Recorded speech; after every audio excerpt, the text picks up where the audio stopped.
Agradezco de manera muy cumplida a la Universidad Católica que me haya hecho el favor de invitarme. Y a ustedes que se queden todavía aquí, sabiendo que voy a hablar. En realidad, el tema que tengo que abordar fue seleccionado por la universidad y me pusieron a trabajar en el tema para no perder la oportunidad de veros ustedes el día de hoy. Y probablemente algo de lo que yo diga no esté perfectamente alineado con lo que hemos escuchado en las presentaciones previas en esta mañana, pero sí les aseguro que estoy convencido de que lo que les voy a decir refleja mis experiencias y contiene mi sugerencia de qué avenida también explorar en este proceso de mejorar la vida y las perspectivas de la universidad. Voy a recordarles a ustedes lo que en la literatura chusca aparece como frases cohete, o sea, algunas palabras combinadas que representan en un contenido generalmente percibido como pertinente y moderno la tendencia de la universidad moderna. En mi país se usa mucho que vamos caminando porque tenemos el hombre más rico del mundo que vende teléfonos. Entonces él habla mucho de la sociedad del conocimiento y nosotros decimos que tiene toda la razón, ¿no? Esa es una frase muy rica en contenidos. Por lo tanto, el desarrollo está basado en el conocimiento. Aunque mi teléfono celular, que lo tengo con la cuenta del señor que les platiqué, no se sabe comunicar el día de hoy con México, pero tengo acceso a internet. Aquí tenemos una red extraordinaria en este salón y entonces tengo manera de asegurarles a ustedes que hay alguien que quiere mi chamba, que probablemente ni siquiera habla mi idioma, pero que me le está quitando porque está fabricando equipos más baratos que los que yo estaba fabricando y le está vendiendo en México. Es un chino. Entonces, esto sí es cierto. Por otro lado, si queremos nosotros avanzar en la dirección adecuada de ocupar mejores posiciones en el planeta, y es que la reflexión que yo creo que hay que hacer de lo que hemos escuchado, de cuál es el propósito de la educación en todos los niveles, debe contener la convicción de que estamos trabajando para que los jóvenes sean más felices, que puedan vivir mejor consigo mismos. Esto puede significar que ganen más dinero, que hablen más idiomas, que sepan resolver ecuaciones diferenciales, parciales, no lineales, no sé. Probablemente sí, probablemente no, que sepan componer un buen poema en serbio. No, probablemente sí y probablemente no. Pero lo importante es que los haga más felices, que marchen por la vida con un recuerdo más grato de aquella etapa que pasaron con nosotros como profesores. Y yo creo que lo que también hemos escuchado mucho de la multidisciplina nos recuerda que quienes tuvimos la obligación o la oportunidad de especializarnos en una cuestión disciplinaria,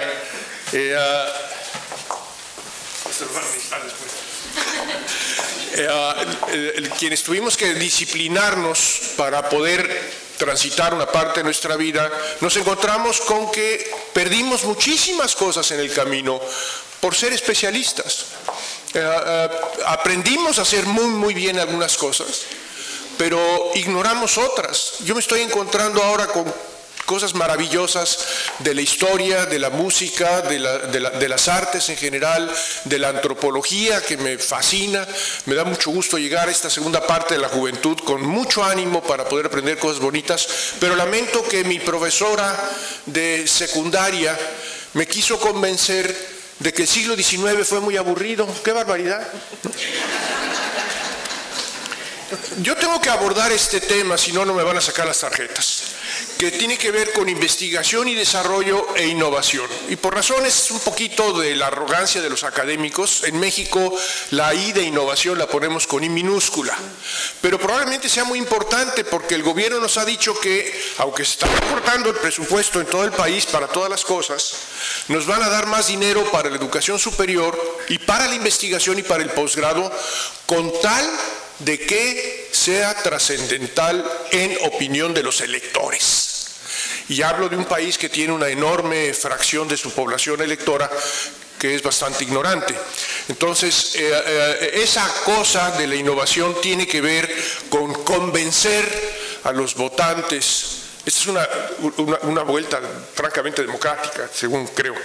Y entonces, yo lo que quiero decirles es que la asociación de estas tres cosas es en México y en muchos otros países muy reciente.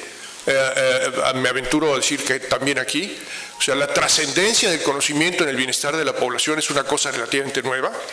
Yo creo que al enlazar a la academia con la sociedad, se está haciendo una aportación importante que hay que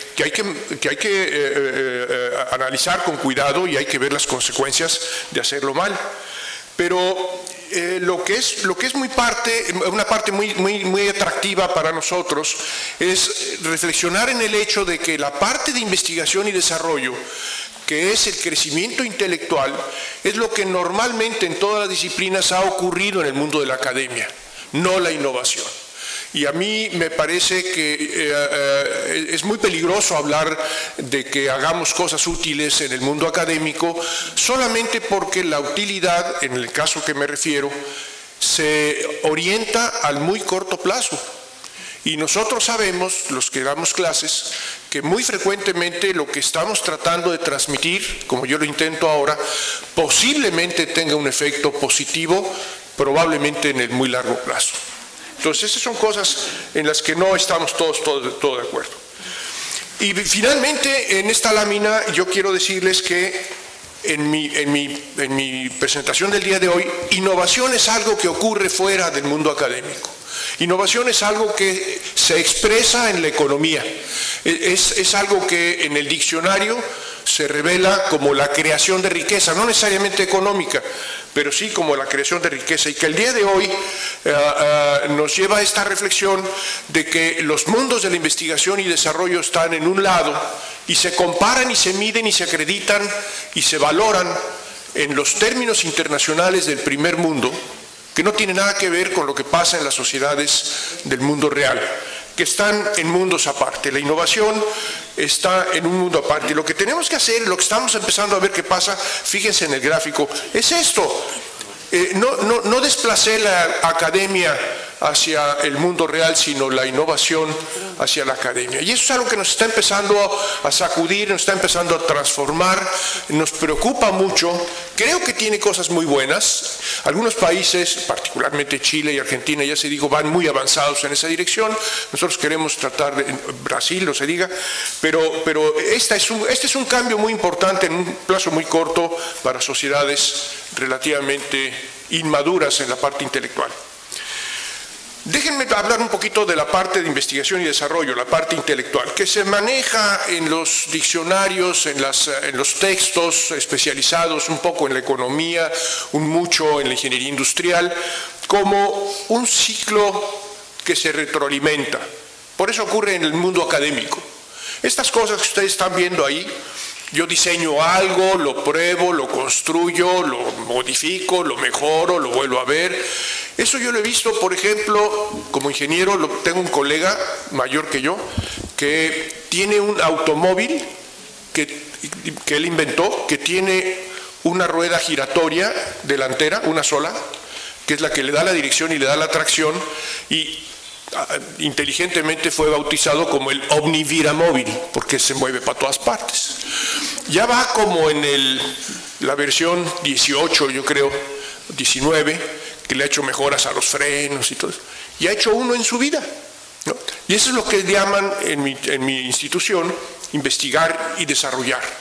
Y el señor es un sabio y es un hombre muy respetado, fue maestro mío, y yo lo quiero mucho y le agradezco muchísimas enseñanzas. Pero no tiene nada que ver con la innovación, porque en la definición clásica de este tema que me toca desarrollar para ustedes el día de hoy, la investigación es dinero que se va para producir conocimiento. Innovación, por otro lado, es conocimiento que se utiliza para obtener recursos.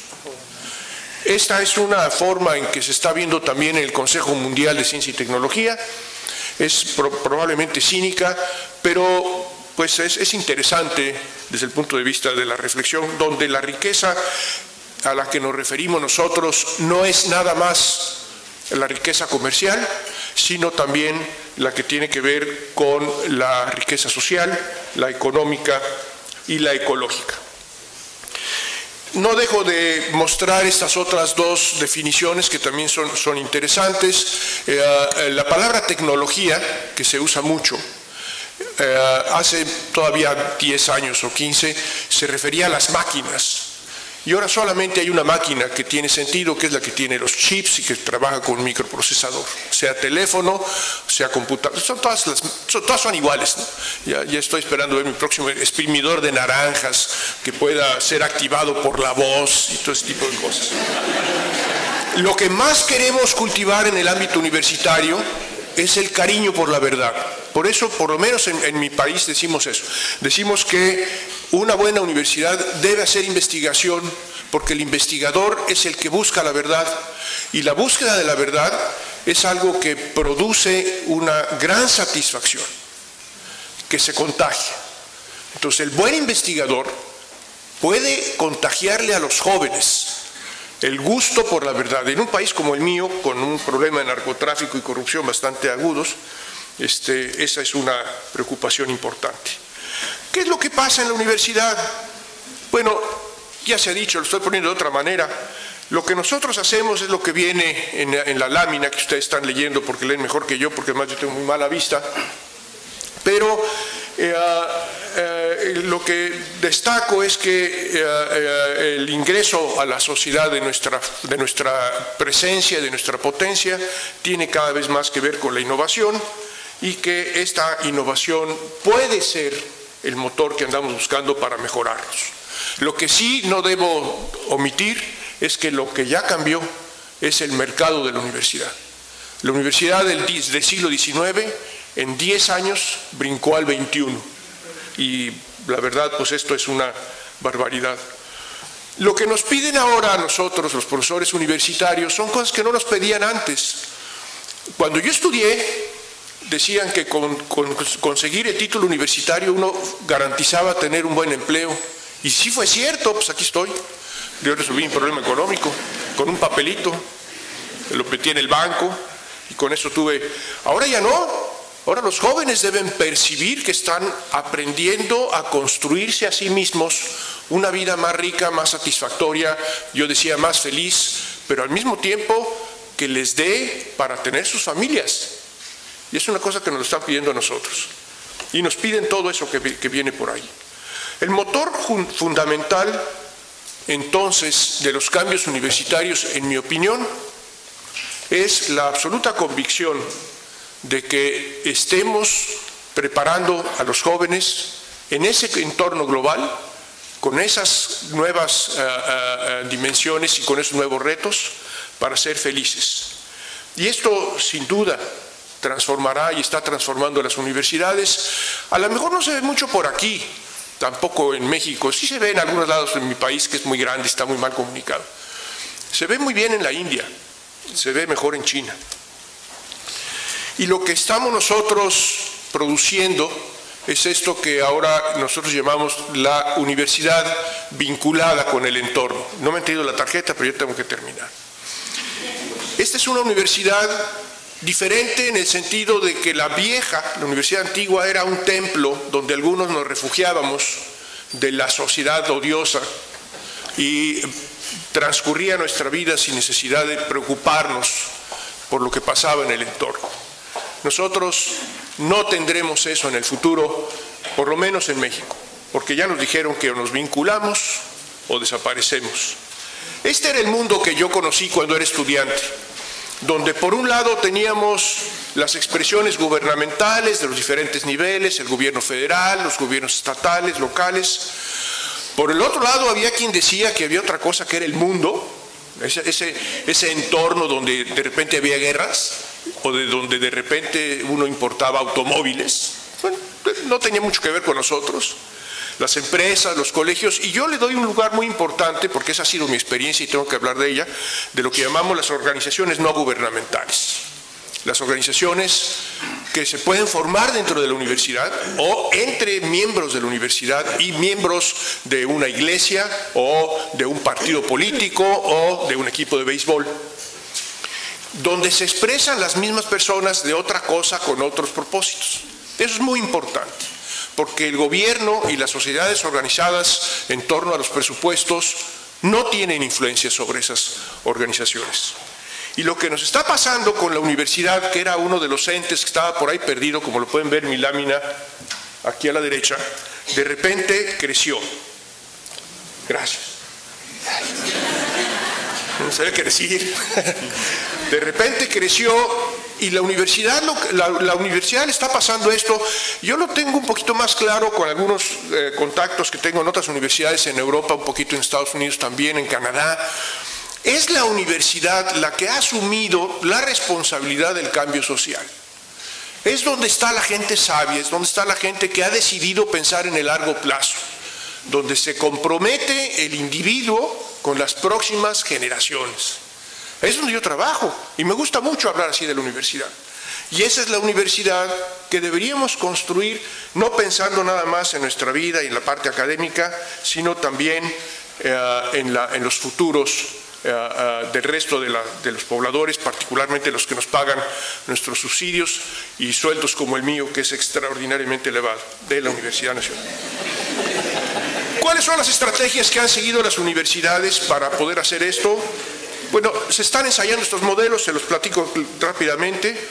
Uno, que hay una oficina o un departamento o un organismo dentro de la universidad que se encarga de hacer la vinculación. Entonces, creamos una burocracia adicional, otra sala de juntas, un chofer, secretarias.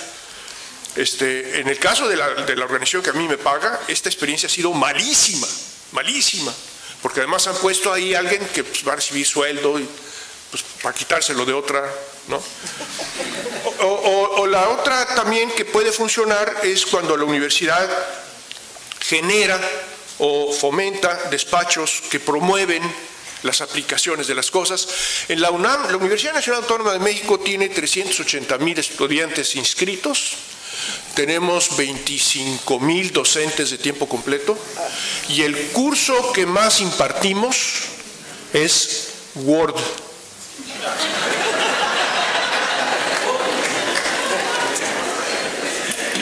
Yo creo que aquí caben otras menciones de las organizaciones no gubernamentales. Si tuviera yo que hacerle una recomendación a ustedes, yo lo que les pediría es que mantengan viva la reflexión. No hemos encontrado la verdad. Por el contrario, el mundo está cambiando muy aprisa. Ya sacó Dan Brown su último libro, el de Infierno.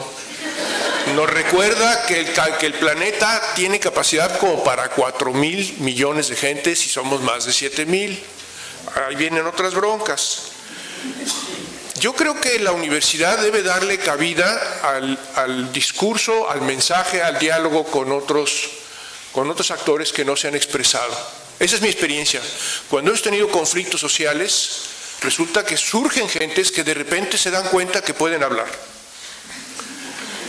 Y esto es algo que nos obliga a participar también en los aspectos más formales de la ley, de la norma y de los estándares, en todas las disciplinas. Por ejemplo, hablando del ambiente, tenemos una discusión de cuánta agua debe utilizarse cuando uno acciona el inodoro.